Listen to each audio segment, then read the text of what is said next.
자, 오늘 말씀드릴 종목은 신풍제약입니다. 사실 이제 제가 좀 방송 나올 때마다 제약바이오는 조금 이제 꺾였고, 메타버스가 코스닥에서 제약바이오 섹터를 대체하게 될 것이다, 이런 얘기를 몇 번 드린 적이 있어요. 몇 달 전부터 그런 말씀을 좀 드렸는데 욕 많이 먹었습니다. 욕 먹느라 이제 뭐 사기 찌는 기분이에요.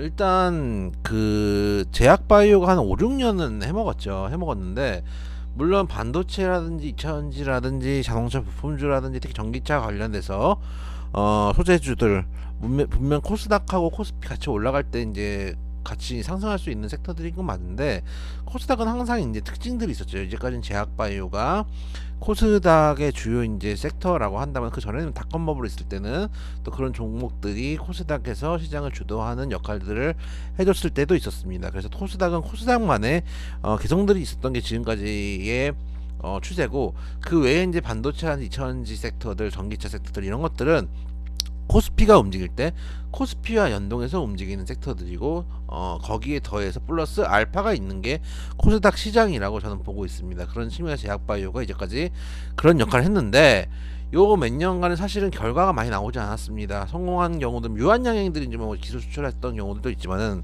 한미약품처럼 기술 수출했다가 이제 다시 반품당하는 경우들도 있고, 그리고 여러분들이 잘 아시는 뭐 임상 맵상 들어갔다 했던 종목들 중에서 결과치가 나온 종목들 거의 없을 겁니다. 신약 개발에서 성공했다는 뉴스들을 여러분들이 보신 경우들이 많이 없고, 그나마 이제 볼만한 거는 바이오 시밀러라든지 혹은 이제 신약 개발에서 기술 수출, 그러니까 완성약이 아니라 그 전에 기술 수출했다든지, 그 정도 뉴스 정도지, 완벽하게 신약을 성공해가지고 특히 항암제 계열 를 성공해서 면역 항암제나 이중항체 항암제나 이런 것들이 완벽하게 시판까지 끌고 간 데들 많지 않다라는 말씀을 좀 드리고 싶고, 그렇기 때문에 기대가 항상 있다가 이게 현실이 될 때, 실제로 만약에 성공했다고 한들 이벤트 소멸로 끝날 수도 있는 시장인데, 그 결과치도 안 나오고 있기 때문에 제약바이오는 조금 어려운 섹터라고 생각이 되고, 최근에 신풍제약 같은 경우는 그 먹는 코로나 치료제 피라맥스에 대한 기대감을 많이 올라온 적도 있었고,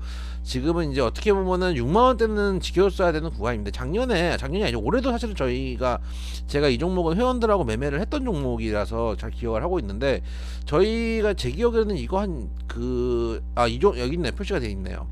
여기 구간에서 지지받고 첫 양봉에 따라 들어가서, 돌파할 때 따라 들어가서 이거를 10만원 인근에 팔았으니까 요 정도에 99,000원 이 정도 팔았겠네요. 이날 팔고 그냥 빠져나왔던, 단기 매매를 했던 종목으로 기억이 납니다. 6월달에 이제 회원들하고 매매했던 종목이고, 그 이후에는 사실 손도 안 내고 있었어요. 이제 단기 기술적 관점에서 먹을 게 있지만은 장기 추세적으로 가져갈 종목은 아니다라고 생각을 하고 있거든요. 그런 측면에서 그러고 있는 상황에서 지금 뉴스가 나온 거는 이제 횡령 뉴스가 나왔는데, 신풍제약 뉴스 한번 봐볼까요? 최근 나온 뉴스를 보면은 250억 정도의 비자금 조성 혐의로 경찰의 압수수색을 받았다는 뉴스고요. 뉴스가 나온 이후에 두 번 연속 장대 음봉을 맞았고, 그렇고 있는 상황에서 일단 한 250억 정도의 비자금 조성 혐의, 횡령 배임 혐의로 압수수색에 들어간 상태입니다. 횡령 배임이 되면 어떻게 되느냐, 어느 정도 규모의 횡령 배임일 때 상장 폐지가 되느냐, 이런 이제 질문을 누가 해주셨는데, 실제로 규정상으로 보면은 딱히 정해져 있지는 않습니다. 상당한 정도의, 제가 규정을 보여드릴까요? 여러분들 규정 원리 저한테 물어보실 필요 없습니다. 한국거래소도 하면 다 친절하게 나와 있습니다. 보시면 코스피입니다. 코스피 보면은 당해 법인에게 상당한 규모의 재무적 성실을 가져올 것으로 인정되는 횡령 배임 및 관련된 공시가 있거나 사실 등이 확인된 경우라고 돼 있고, 그게 상장 폐지 기준, 유가증권 시장이니까 코스피 시장이죠. 신풍제약은 코스피 200입니다. 그렇기 때문에 코스피 기준으로 보셔야 되고, 상장 폐지 기준에 맞췄습니다. 제 생각에는 이걸 보고 신라젠을 떠올리시는 분들도 계실 겁니다. 신라젠은 조금 이제 다르죠. 비자금 조성에다가 주가 조작한 혐의까지 있는 상황이었기 때문에 상장 폐지에 지금 뭐 거의 관뚜껑에 못을 박히고 있는 상황인데, 그거랑은 약간 다르다고 봅니다. 왜냐하면은 신풍제약 같은 경우는 이번에 신약 기대감 때문에 움직이긴 했지만, 신풍제약은 그 신약이 아니라도 피라맥스가 신약이 아니라 실제로 시판되는 약입니다. 시판되는 약 중에서 이야기 약간 이제 변형을 시켜서 새로운 치료제가 될 수 있지 않을까 이런 이제 기대감이 있었던 거죠. 실제로 약을 만드는 회사고 올해는 지금 영업이익 적자 전환을 한 상황이지만 통상 그래도 흑자를 내고 있던 기업이기 때문에 상장 폐지 가능성이 이렇게 높다고 보진 않습니다. 거기다가 부채 비율도 높은 상황은 아니기 때문에 회사 자체가 크게 막 문제가 되는 구간은 아니라고 생각이 돼요. 그리고 또 아까 보시다시피 상당한 정도의 피해라고 하는데 상당한 정도의 피해를 줬죠 사실은. 근데 이제 워낙 신풍지하게 물려 계신 개인 투자자들도 많고 해서 이거를 상패 코스까지 끌고 가는 건 좀 쉽지 않다고 보고는 있습니다. 그러면 이제 이거를 가져가야 되냐? 특히 요즘에 그런 말씀 하시더라고. 외국인이 지금 상거래 연속 담았다, 오늘 막 100만 주 담았다, 이런 이제 얘기들 나오시는데 이런 거 보면서 매매하시면 안 됩니다. 이게 어떤 외국인인지 알 수도 없고, 실제로 이제 외국인 한 팀이겠죠. 팀이 외국인 명의의 계좌를 가지고 있고 개인 명의의 계좌를 가지고 있는 경우들도 많습니다.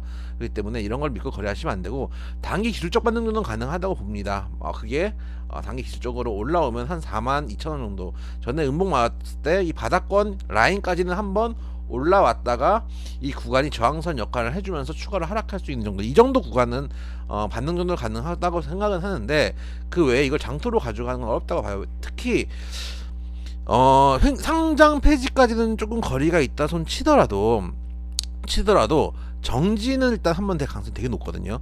아시아나 항공도, 아시아나 시리즈들, 아시아나 항공하고 IDT 이런 애들도 정지를 한번 당했다 왔잖아요. 보시면은 횡령 배임 이야기 있고, 이날도 직전에 이제 그 리오프닝 관련주라고 해가지고 막 외국인들 사고 이러다가 갑자기 덜컥하고 잡혔단 말이에요. 그래서 덜컥하고 잡혀가지고 얘는 한 2달 있다 돌아왔지만은 그 신풍제가 또 어떻게 될지 모르는 거기 때문에 정지는 꽤 높은 가능성이 있다라는 측면에서 봤을 때 단기적 반등, 다음 주에 반등 주는 것까지만 확인하고 그 이상은 시간을 좀 들일 만한 종목은 아니라고 좀 생각이 돼요. 그런 측면, 시다린처럼 완전히 고래로 간 가능성은 적지만 그래도 정지는 될 가능성이 높다. 굳이 그럴 리스크가 있는 종목을 외국인이 샀다는 이유로 가져가지 말자 말씀을 드리도록 하겠습니다. 다음 주까지 봐서 4만원 초반까지 만약에 올라온다면은 파시고, 만약에 거기에 못 올라오셔도 마찬가지입니다.